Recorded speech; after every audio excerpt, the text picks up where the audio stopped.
Hard seltzer is going through hard times, with sales declining over 5% in the last year. Beer companies are turning their attention to a new fad. Brian Sozzi has the details in today's take. When's the last time you had a hard seltzer? Actually, on New Year's Eve, I pounded a couple of high noons. Threw a three back with a couple of shots, Julie. That's how we get down on New Year's Eve, for full fair disclosure. And then you got down literally. Yes, we did. after drinking all screwed of up my that. take here, guys. Wow. Forget you guys. Sorry. All right, let me run through the numbers here.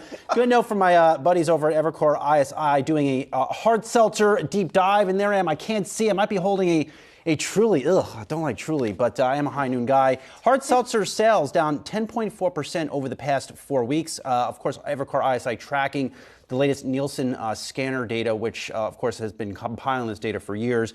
Ready-to-drink sales up 33.6%. Essentially, that is more like a Twisted Tea or a High Noon or a Mike's Hard Lemonade. But if you drill down to this hard seltzer weakness, and it looks like continued bad news for Boston Beer and its Truly brand. You have Truly core sales down 16.4% in the past 4 weeks, and more of a red flag. Sales of their newest offerings, which they're viewing as more premium vodka with real flavors as they try to go after the dominance that is High Noon. Sales of those products down 22.3% over the past 4 weeks. Not a good look for Boston Beer, which, of course, last year struggled with buying too much inventory of Truly hard seltzer as that market slowed with new entrants into the market. So you're looking at potentially more bad news from Boston Beer and Truly when they report their fourth quarter numbers in a couple weeks. But in the ready-to-drink numbers, it really a High Noon. That brand has really come on fire, owned by, I think, E&G Gallo Winery Company, up 87% in terms of sales over the past 4 weeks. Cutwater, another hard seltzer, pitching something of a little bit better flavor profile relative to a Truly. Sales of that up almost 36% in the past 4 weeks. So all in all, there have been bright spots in here, but again, that Truly is a major red flag for anyone investing in the likes of a Boston Beer.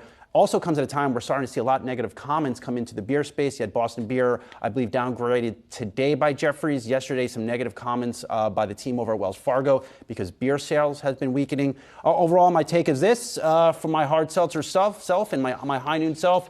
This was the year of canned cocktails. Yes, indeed. We're still awaiting, I think, a broader rollout of that new Coca-Cola and Jack Daniels in a can. That is launched in Mexico, I believe, in the latter portion of last year. That rollout will continue. Canned wine sales are on fire here.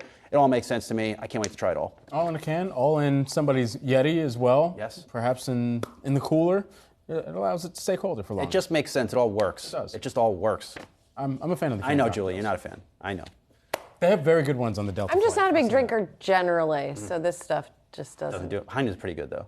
They haven't- have like real flavors. It's real juice. Yeah. It just hits you where it needs to hit you. Well, you got the Jack and Coke one. That partnership also rolled out, last year? Yeah, I was surprised, though. One quick last stat. Twisted Tea sales up 28.4% over the past 4 weeks. I remember sucking down Twisted Tea when I was in high school hanging out by the pool. I'm surprised to see this brand still doing so well. That's a big gain for a brand that's been around probably, over 15 years. Yeah, just living true to the name, still getting people twisted. Guys, You coming were in up. high school 15 years ago? I'm on math a little off. What I'm trying to say, Sorry. I may have had a couple drinks before I was 21, Julie. Thank you so much, all right? Thanks for outing me.